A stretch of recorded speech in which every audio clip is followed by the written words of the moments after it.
Magandang hapon, ako muli si Benison Estareja. Meron muli tayong update patungkol pa rin sa ating minomonitor na si Bagyong Paulo with international name na Matmo as of 5 p.m. araw ng Friday. Patuloy po ang paghina nitong si Bagyong Paulo at from typhoon, humina pa ito bilang isang severe tropical storm. No? So kung kanina 120 kilometers per hour, yung kanyang maximum sustained winds, naging 110 kilometers per hour na lamang po at may pagbugso hanggang 165 kilometers per hour. Magandang balita dahil nakalampas na ito sa kalupaan po ng Northern Luzon at kanina alas 4 ng hapon ay nasa coastal waters na po ito ng bayan ng Santa Cruz sa Ilocos Sur. At sa mga sandaling ito, patuloy na lumalayo ng ating kalupaan habang nasa West Philippine Sea.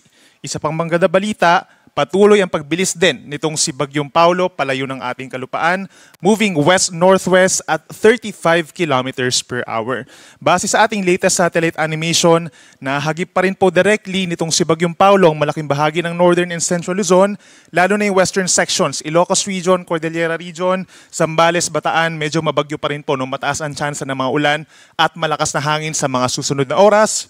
Habang natitirang bahagi po ng Luzon, gayon din ang western portion of Visayas, asahan pa rin ang makulimlim na panahon at yung mga kalat-kalat na ulan na base sa ating latest animation, mga light to moderate with at times heavy rains. At meron din mga thunderstorms na localized lamang sa natitirang bahagi pa ng Visayas and Mindanao, usually mga 1 hanggang 2 oras lamang yan, typical tuwing hapon hanggang gabi. At yung ating mga cloud clusters na minomonitor sa may silangan at silangan ng extreme northern Luzon, maliit pa rin po ang tsansa na maging isang ganap na low pressure area within the next 24 hours pero patuloy pa rin natin itong minomonitor. Base naman po sa latest heavy rainfall warnings ng Pag-asa, care of regional divisions po ng Pag-asa, meron tayong nakataas na red rainfall warning. Ibig sabihin torrential rains within the next 2 hours sa mga probinsya po ng Zambales at Benguet. Napakatinding ulan po nito, no? At posible pa rin magpabaha. Hindi lang doon sa mga low-lying areas, kundi maging doon sa mga hindi masyadong binabaha, mataas din ang banta ng pagguho ng lupa. Meron naman tayong aasahang intense rains or napakalakas na ulan hanggang mamayang alas 7 ng gabi dito sa mga probinsya ng Aurora, and then sa Nueva Vizcaya, La Union, western portion ng Pampanga, Tarlac, and down to the entire Bataan. Asahan po yung malalakas na ulan na nagdudulot din po ng flooding and landslides. Habang yellow rainfall warning naman, or heavy rains hanggang mamaya alas 7 sa may Isabela, Quirino, gayon din sa may Ifugao, Mountain Province, Southern Ilocos Sur, maging dito rin po sa may Nueva Ecija, natitirang bahagi ng Bulacan, Pampanga, Tarlac, Pangasinan, down to may Cavite and Batangas, asahan po yung malalakas sa pag-ulan, posible rin magdulot ng mga flooding in low-lying areas. Itong mga kulay blue naman, associated siya sa mga light to moderate with at times heavy rains. Kabilang na dyan ang natitirang bahagi ng Pangasinan, itong rest of Cordillera Region, Cagayan Province, Ilocos Provinces, hanggang dito sa may Eastern Bulacan, Northern Quezon, Rizal, and Metro Manila. Asahan pa rin yung pabugso-bugsong malalakas ng mga pag-ulan sa mga susunod po na oras. Itong ating nakikitang image, galing po yan sa official website ng Pag-asa, panahon.gov.ph, kung saan every now and then makikita natin yung mga advisories and warnings ng Pag-asa as well as yung pinakahuling track ng mga bagyo na pumapasok sa ating area of responsibility. Base naman po sa pinakahuling track ng Pag-asa, inaasahang kikilos pa rin west-northwest or palayo na ng ating kalupaan itong si Bagyong Paulo. At base sa ating latest track, lalabas ito ng ating power pagsapit bukas ng madaling araw.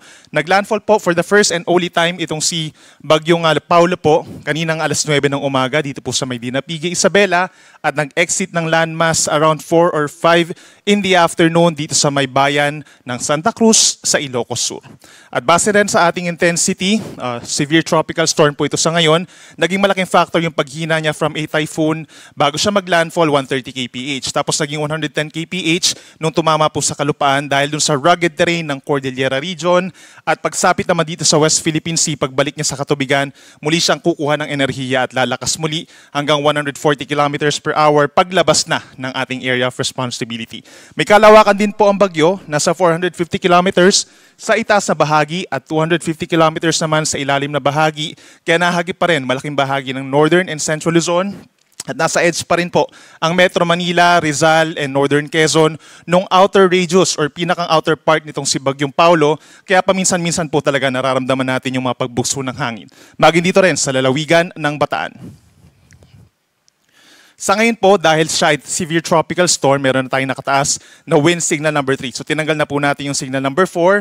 Signal number 3 is raised pa rin sa may Ilocos Sur, gayon din sa buong La Union, southwestern portion of Abra, western portion of Kalinga, western portion of Mountain Province, western portion of Ifugao at buong Benguet, signal number 3. So may kalakasan pa rin po yung hangin hanggang 115 kilometers per hour. Posible pa rin niya makasira ng ilang bahay, lalo na po yung yari sa kahoy, makapagpatumba po ng puno at ilang poste ng kuryente.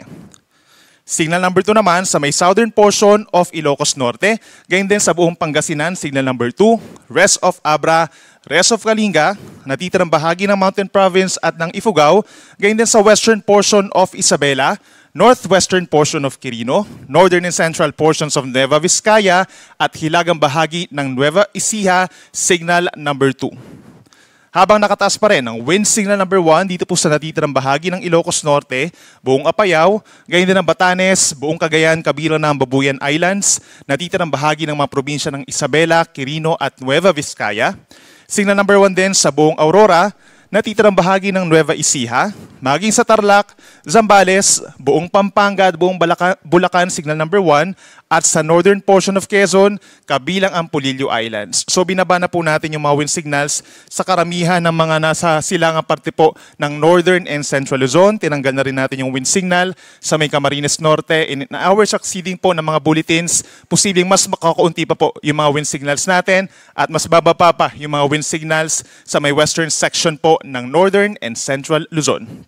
Samantala, dito sa Metro Manila, kapansin-pansin nga po na meron pa rin mga pabugso-bugsong hangin, gayon din sa natitirang bahagi pa ng Luzon, including Calabarzon, northern portion of Mimaropa, dito rin sa may Bicol region, hanggang sa may Panay Island, northern Samar, eastern Samar, pabugso-bugsong hangin. Yan po ay dahil dun sa outer parts or outer rain bands ditong si Bagyong Paulo. Mararamdaman po yan hanggang mamayang gabi. At para naman sa taas ng mga pag-alon or gale warning, malayo sa Pampang, posible pa rin hanggang 6 na metro sa mga baybayin ng Ilocos Norte at Ilocos Sur. Posible hanggang 5 metro naman dito sa baybayin ng Cagayan, kabilang ang Babuyan Islands, at hanggang 4.5 meters naman sa baybayin ng Isabela, Northern Aurora at baybayin po ng La Union. Delikado pa rin ang pagpalaot sa mga nabanggit na lugar, pero pagsapit bubukas ng madaling araw, posibleng mabawasan pa yung taas ng mga pag-alon dito sa mga nabanggit natin na lugar. Most likely yung nasa may Ilocos region na lamang po mananatili at 4.5 meters sa umaga, and then mawawala na yung gale warning natin sa may eastern section ng northern and central Luzon. At para naman sa daluyong or storm surge, posible pa rin po sa mga coastal communities natin hanggang 3 meters po sa mga susunod na oras. Sa Ilocos Norte, Northern Ilocos Sur, baybayin ng Cagayan, Isabela at Northern Aurora. 1 to 2 meters naman po ang posibleng daluyong sa natitirang baybayin ng Aurora. Rest of Ilocos Sur, La Union, Pangasinan at Northern Zambales. Then possibly po bukas ng madaling araw, dahil malayo na sa kalupaan itong si Bagyong Paulo, mawawala na rin po yung babala sa daluyong or storm surge. At para sa mga nagtatanong kung ano nga ba magiging taya ng panahon over this weekend, bukas kasi ng madaling araw nakalabas sa punang PAR itong si Bagyong Paulo. So ibig sabihin, by morning, meron pa rin mga lugar na magkakaroon ng maulap na kalangitan sa western section of Luzon. Kabilang na dyan, itong bahagi po ng Ilocos region, down to Zambales, Bataan, mga nearby areas pa sa may Tarlac and Pampanga, down to Occidental Mindoro and Palawan. Cloudy skies pa rin sa umaga at merong kalat-kalat na ulan at mga thunderstorms. Pero improving weather conditions na po in general for most of Luzon. Kabilang na dyan ang Metro Manila. Mababawasan yung mga pag-ulan, hindi na ganun kadalas. Pero may chance pa rin po ng mga pulupulong ulan at mga pagkidlat pagkulog sa hapon hanggang sa gabi. Similar for the entire Visayas and Mindanao, yung weather conditions natin as the past few days. Then pagsapit naman ng linggo, malaking bahagi na ng bansa ang magkakaroon ng bahagyang maulap at minsan maulap na kalangitan, may kainitan sa tanghali, possible pa rin yung mga pulupulong ulan or pagkidlat pagkulog. At para naman sa ating tropical cyclone threat potential forecast, base po sa Climatology Division ng Pag-asa, meron panibagong sama ng panahon po na napapasok ng ating Philippine Area of Responsibility pagsapit early next week. So mabubuo siya dito sa may parte nga east of extreme northern Luzon, pagsapit po ng early next week nga, and then afterwards, papasok siya ng PAR sa kalagitnaan ng susunod na linggo, and possibly pagsapit po ng Wednesday or Thursday, malapit na siya dito sa may northern Luzon. Pero posible pang mabago itong assessment natin regarding sa mabubuong sama ng panahon. No? Mababa pa ang tsansa na ito ay magiging isang bagyo, so possibly low pressure area po siya habang mabubuo dito sa may labas ng ating PAR, papasok sa may silangan ng Northern Luzon, lalapit dito. Pero yun nga, possible na dito lamang siya sa may timog na bahagi ng Taiwan pagsapit ng Thursday or sa may Northern Luzon pagsapit din po ng Thursday. So lagi magantabay sa ating mga updates regarding sa potential po ng mga sama ng panahon sa ating bansa. At yan muna ang latest mula dito sa Weather Forecasting Center po ng Pag-asa. Meron muli tayong update mamayang 8:00 ng gabi. Ako po muli si Benison Estareja. Mag-ingat po tayo.